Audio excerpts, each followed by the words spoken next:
Bonjour et bienvenue à la toute nouvelle émission Ça va brasser. Au cours des 13 prochaines semaines, je vous invite à parcourir le Québec avec moi pour rencontrer des brasseurs de chez nous. Chaque semaine, une microbrasserie, ses artisans et de la bonne bouffe. Aujourd'hui, Montréal nous attend et c'est chez Dieu du ciel que ça commence. On va rencontrer le brasseur Jean-François Gravel.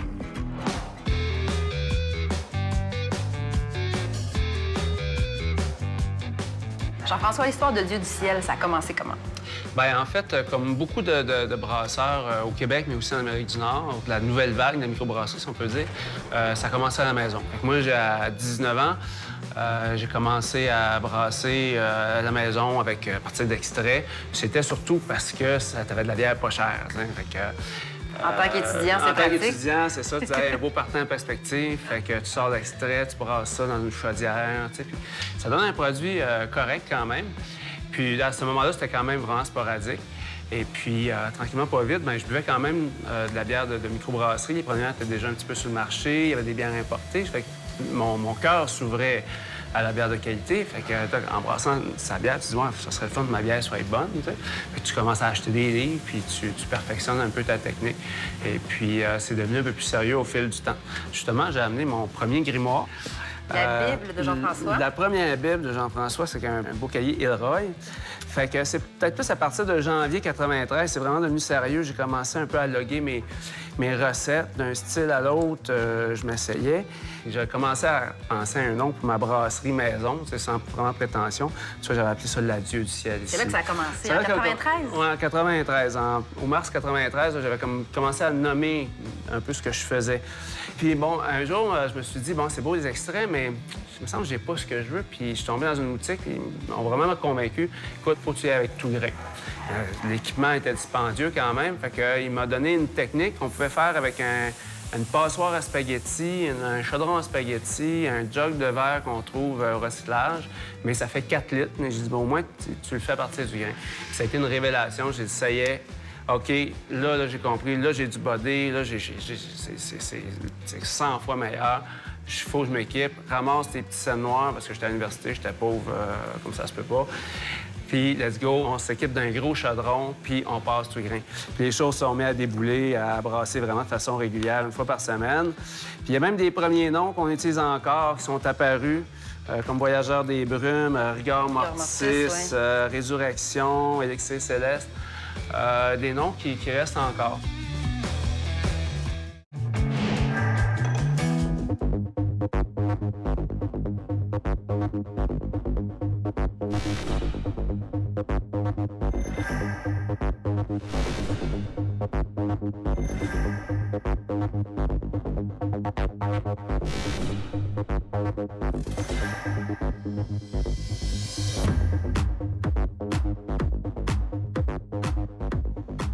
Jean-François, tu adores l'escalade, du tripes là-dessus. Ça a commencé quand ton goût de grimper partout? Bien, écoute, j'ai eu la chance de grimper à 14-15 ans dans un organisme de jeunes qui s'appelle le Club des jeunes, de la petite ville où j'étais, à l'Épiphanie. Et puis, c'est sûr, on voyait des images de gens qui grimpaient sur la roche, puis ça m'a donné la chance de l'essayer. Puis, ça m'a allumé quand même assez rapidement. Depuis que tu as commencé à en faire, justement, tu t'entraînes-tu beaucoup? Il y a eu des périodes où j'en ai fait beaucoup, où j'avais peut-être plus de disponibilité. C'est sûr qu'une entreprise, une famille, ça occupe beaucoup de temps, surtout quand tu roules 2 brasseries en plus de tout ça. Je dirais que j'en fais pas assez à mon goût. Qu'est-ce que tu fais comme style d'escalade? Ce que j'aime surtout, c'est faire des grandes voies. C'est sûr qu'à l'intérieur, ça me plaît parce qu'on peut le faire l'hiver, mais c'est plus un peu comme un entraînement. Et puis, tu te fais plusieurs longueurs dans la soirée, puis de monter finalement. Les beaux endroits au Québec pour faire de l'escalade, c'est où que ça se passe? Il y a plusieurs. Val-David, parce que c'est proche de Montréal, puis il y a vraiment toutes sortes de niveaux. Sinon, à Kamouraska, c'est vraiment la vue sur le fleuve. On peut faire soit du premier cordé, il y a des plaquettes c'est déjà tout équipé pour le faire. Ça, c'est probablement le paradis. Là. C'est un sport extrême quand même. C'est un peu fou. Il faut aimer le danger, il faut aimer se mettre au défi. Au défi, oui, mais est-ce que c'est dangereux? Je pense que les équipements modernes, c'est sûr qu'on regarde comment c'était fait avant, ou vraiment des situations d'alpinistes très, très haut. peut-être, mais je pense que de l'escalade moderne, ça demeure très, très safe si c'est bien fait. Le problème, c'est quand tu commences à pousser les limites ou c'est mal fait, où les gens ils suivent pas assez de formation. T'as 2 enfants, je pense? Oui, j'ai 2 petites filles. En fait, j'ai 3 enfants. J'ai un garçon de 21 ans, 2 petites filles, 10 ans et 4 ans. Penses-tu que tu vas réussir à entraîner les petites filles en escalade avec toi ou c'est peut-être déjà fait? En fait, oui. 4 ans, quand on va dans les parcs, disons, ça grimpe beaucoup. 10 ans, celle de 10 ans, ça fait déjà plusieurs années qu'on l'amène dans un centre d'escalade. On la fait grimper. Elle aime bien ça. Penses-tu que je pourrais en grimper une? C'est certain. Excellent.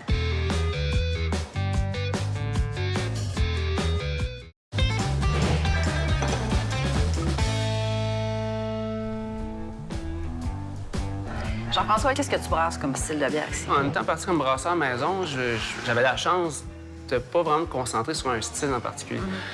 J'ai toujours aimé goûter des choses différentes, puis j'aime brasser des choses différentes. On s'est vraiment inspiré de différentes traditions brassicoles, comme britanniques, allemandes, belges. Puis à travers de tout ça, on les a adaptées un peu à ce que j'appelle maintenant des bières du Nouveau Monde, tu sais. Mais on pourrait mélanger telle tradition, puis des épices. Même maintenant, on utilise des épices qui viennent du Japon pour faire certaines créations. Et puis, ça nous permet vraiment d'avoir une signature du tiers.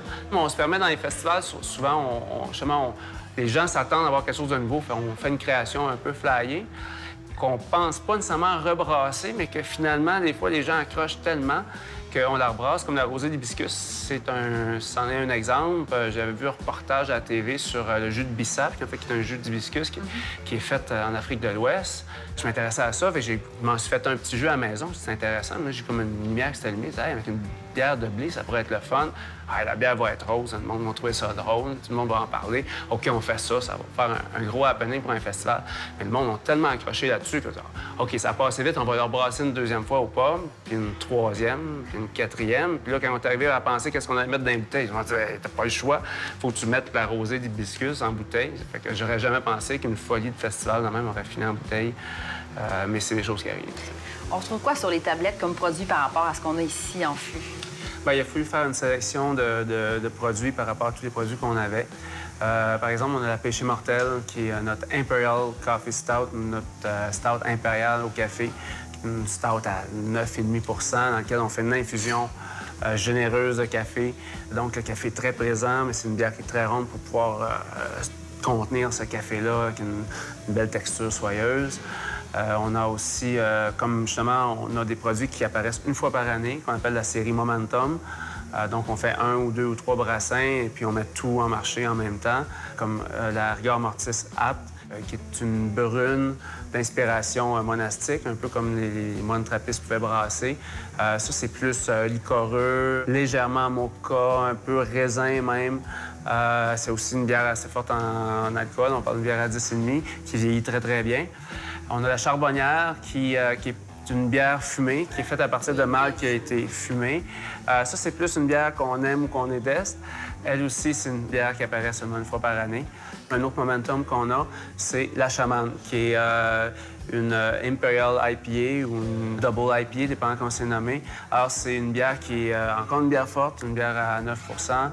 C'est pas une bière qui est extrêmement amère, mais c'est une bière qui est très houblonnée au niveau du bouquet, au niveau de la saveur fraîche du houblon, qui est une bière ambrée. Pas trop de sucre, il faut vraiment laisser la place à tout le houblon. Ton coup de cœur dans tes bières? C'est dur à dire. Je sais que c'est dur, vous en avez trop, mais t'en as sûrement quelques-unes qui sont toujours au top. Je dirais la Solstice d'hiver, mon Barley Wine, c'est une bière que j'adore boire en petite quantité. C'est une bière forte quand même, mais beaucoup, beaucoup de complexité, une belle amertume, c'est bien balancé par le corps, par le malt.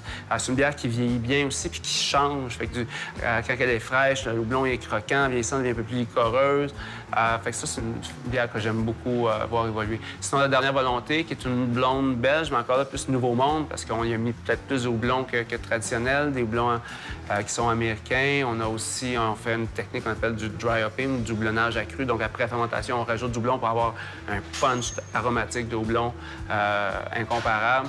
Ça, c'est une bière que je bois de façon très, très régulière. Je suis en amour avec cette bière-là. Tu dis quoi aux gens qui trouvent que la bière de microbrasserie, ça coûte plus cher? Il y a un choix à faire. Est-ce que c'est la quantité ou la qualité qui compte? T'sais? Au niveau de la production, c'est souvent produit en plus petite quantité. Donc, au niveau de la main-d'œuvre, il y a beaucoup plus de main-d'œuvre. Il n'y a pas d'économie d'échelle. Même au niveau des ingrédients, on ne coupe pas avec du sirop de maïs, des choses comme ça. J'aime autant prendre une bière qui me coûte un peu plus cher, mais qui me satisfait pleinement au niveau de la saveur, au niveau de la complexité. Souvent, on la boit moins vite, elle reste plus longtemps dans notre verre qu'une bière qui, finalement, est designée pour ne rien goûter. T'sais. Donc, si je paye pour quelque chose qui est designé pour ne rien goûter, non, moi, je pense que ça coûte cher, ça. Merci, Jean-François. Santé. Santé.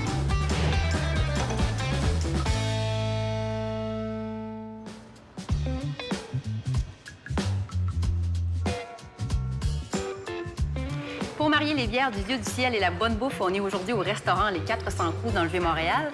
On vous sert ici une cuisine locale saisonnière. Et nos invités autour de la table aujourd'hui, Stéphane Ostigui, président-directeur idéologique chez Dieu du ciel, Jean-François Gravel, maître brasseur également chez Dieu du ciel, Mario Daire, notre biérologue, qu'est-ce qu'on ferait sans lui, Isabelle Charbonneau, pilote chez Dieu du ciel, et pour terminer, Marc-André Jeté, propriétaire ici du restaurant Les 400 coups et chef, bien entendu. Bonsoir. Jean-François, qu'est-ce qu'on boit pour commencer? Alors, la première bière qu'on a pour ce soir avec le repas, c'est la Charbonnière. Alors, la Charbonnière, c'est une bière faite avec du malt fumé. C'est une bière qui est rousse, avec une couleur un peu caramel, qui va avoir des arômes, évidemment, de fumée qui vient du malt, qui a été séché en présence de fumée. Mario? Qu'est-ce La que bière c'est? fumée. L'histoire de la bière fumée. En fait, c'est la bière avec du malt de fumée à l'intérieur qui va donner sa signature de fumée. Si on remonte le temps de l'histoire, on arrive à une époque où, quand on fait le malt, il a été mouillé, on doit le faire sécher pour pouvoir l'utiliser dans le brassage. Et on le fait sécher, on développe des techniques de séchage rapide avec du feu de bois. Et le feu de bois va dégager de la fumée qui va rendre des saveurs de fumée dans à peu près tous les styles de bière qu'il y a sur Terre à ce moment-là. Ce qui arrive, c'est qu'avec la révolution industrielle et avec les améliorations technologiques, on est en mesure de développer du malt qui goûte presque rien, qui va goûter de plus en plus la céréale, qui va goûter de plus en plus le malt blond qu'on connaît de nos jours. Et moi, personnellement, quand je vais chez Dieu du ciel, alors je dis pas ça parce qu'ils sont là, Mais non, mais c'est ma bière classique depuis l'ouverture, il y a une douzaine d'années, 13 ans. Quand j'arrive chez Dieu du ciel, il faut que je commence ma dégustation avec une charbonnière. Est-ce qu'on y goûte? On fait un toast. Un petit toast, tout le monde? Un toast. Santé. Santé. Marc-André, est-ce que tu as un premier clin d'œil à nous offrir? Je vais aller en cuisine, travailler là-dessus, je vous apporte ça dans quelques secondes.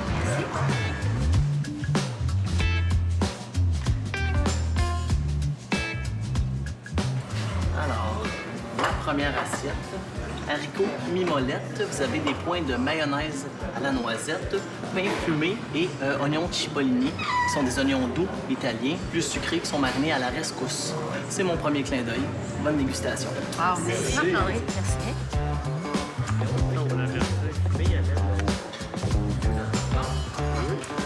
Mario, la mimolette. Il y a de la poésie dans notre assiette. Chaque bouchée est une strophe différente. Chaque strophe est unie par le fromage. Quand on prend une gorgée de bière, c'est une explosion de la fumée. C'est vraiment, on entre carrément dans le fumoir. Et tout de suite après, lorsque le feu d'artifice s'éteint en arrière-goût, c'est le caramel qui s'unit au caramel de la bière et ça devient une fusion de douceur, toute faite en nuances gustatives. Et chaque ingrédient qu'on a pris dans la bouchée en question revient évoquer le souvenir de son passage sous notre palais. Moi, je suis vendue à la bière fumée. C'est en partant, là. Mais j'avoue que c'est particulièrement bon. La bière ressort bien et le mets aussi. Le fromage de mimolette est quand même assez salé, c'est assez minéral. Et puis la bière vient moduler cette minéralité-là. Mais oui, ce que j'aime beaucoup en fait de ce mariage-là, c'est ce qui est assez rare en fait dans les mariages bière-beau, c'est l'amplification de la fumée qui se passe dans ce cas-là. Ce que Mario a décrit tantôt, qui est assez incroyable et assez rare.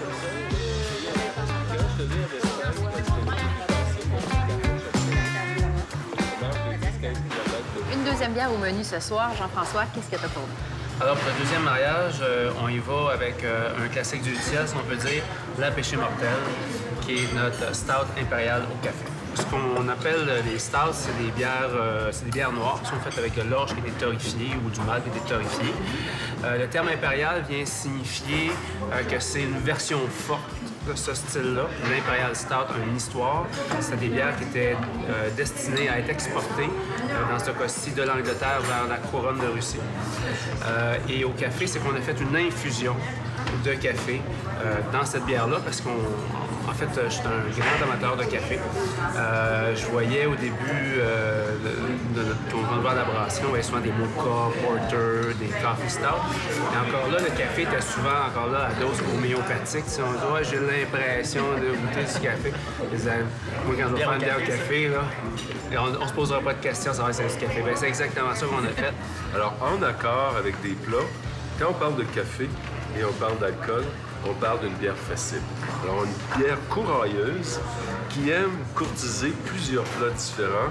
On parle du dessert, on parle de salade, on parle d'un paquet de choses. Alors, c'est absolument certain que le plat qui va nous être servi va être enjolivé par la bière.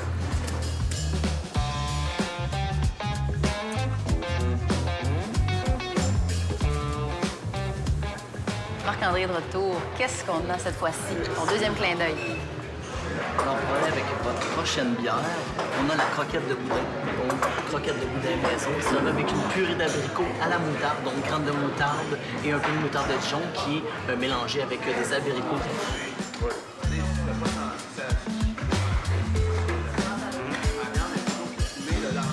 Jean-François? Moi, je dois avouer que j'adore le boudin.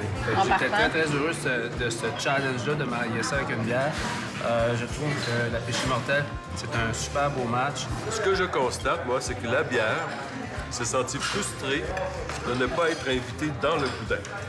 Alors, dès qu'on prend une gorgée de bière après le boudin, c'est vraiment un effet de chocolat. Alors, le boudin, tout ça, il est très bien adouci par la moutarde, aux pêches, aux abricots, qui rend déjà, dans la première bouchée, le boudin très agréable. Et quand la bière arrive, c'est pas une entrée, c'est un dessert. Alors, il y a beaucoup de sucré qui se développe, il y a beaucoup de café et de chocolat crème qui se développe en étalement, en arrière-goût, et ça devient très somptueux. Je suis surprise. Je pense que c'est une bonne façon d'apprécier le boudin que de le prendre avec une pêche morte. Donc, c'est réussi quand même. Tout à fait. Mais merci à vous d'avoir été là. Je pense qu'on peut porter un toast également au chef, Marc-André, qui se joint, qui arrive juste à point. Chef. Merci, c'était délicieux. Santé! Cheers. On se retrouve la semaine prochaine pour une autre émission de Ça va brasser. Je suis la meilleure, je suis la meilleure. Ah! Il manquait de longueur de jambe, hein, je pense.